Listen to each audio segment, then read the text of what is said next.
Heading over to our Seattle Seawolves here, who played a crucial Western Conference match against their rivals, the San Diego Legion, down in Starfire Sports Complex on April 16th, the day where basically everything happened. Seattle would be able to pull out a win 34-32. They were able to hold off San Diego's late comeback attempt.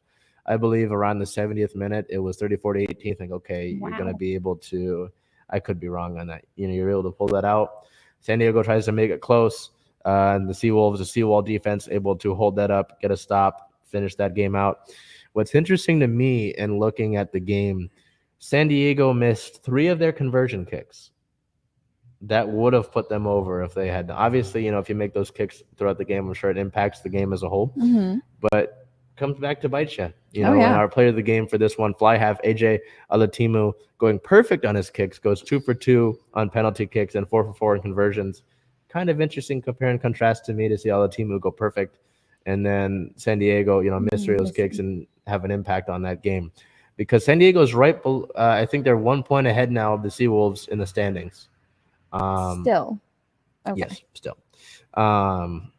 But every game, after that loss last week to New England, which was tough because you're playing the team that's leading the MLR and an overall record, every game going forward is crucial, and now even more so.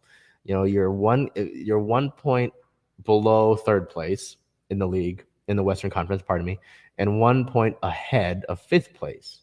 So it's really neck and neck. And I've talked about this throughout the season. I really believe that if Seattle is able to correct a few things, get more consistent offense, which they started off the first half with 3 tries. They were able to get 3 of those on the board in the first half, solid.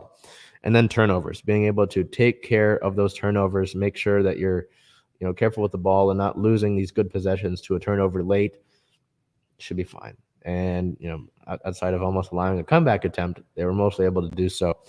But it's not going to get any easier. You're going to play rematches against Austin, who leads the Western Conference or is near the top of it. Same with LA and Houston. All of those teams are fighting for a playoff spot. You're going to play New York, who is also fighting for a playoff spot just over in the Eastern Conference. So you're not going to just get an easy way to sort of roll out the home stretch. And even this next game that they play against Utah, Utah's 2-7.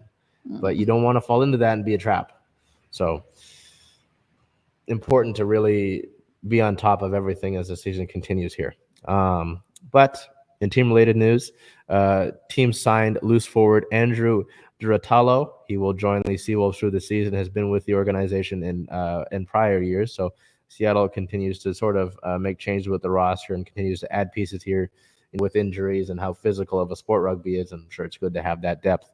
But like I said, looking ahead, every one of these matches going forward is going to be important, and it's really critical to your success if you want to secure a playoff spot, because the West is I hate using this trope, the wild, wild West. It's not going to get any easier for you. So with that being said, the Seawolves' next matchup, after they sit at a 5-5 record, 4th in the Western Conference with 27 points. And I could check that. There could have been a match on Sunday, but I highly doubt that. Like I said, the standings are really, it's neck and neck. So we will take a look at that really quick. So New England, on the other side of it, sits at the top. Austin sits at first and 38 points. LA sits at second with 33. San Diego sits at third with 28. Seattle sits at fourth with 27. Houston at fifth with 26.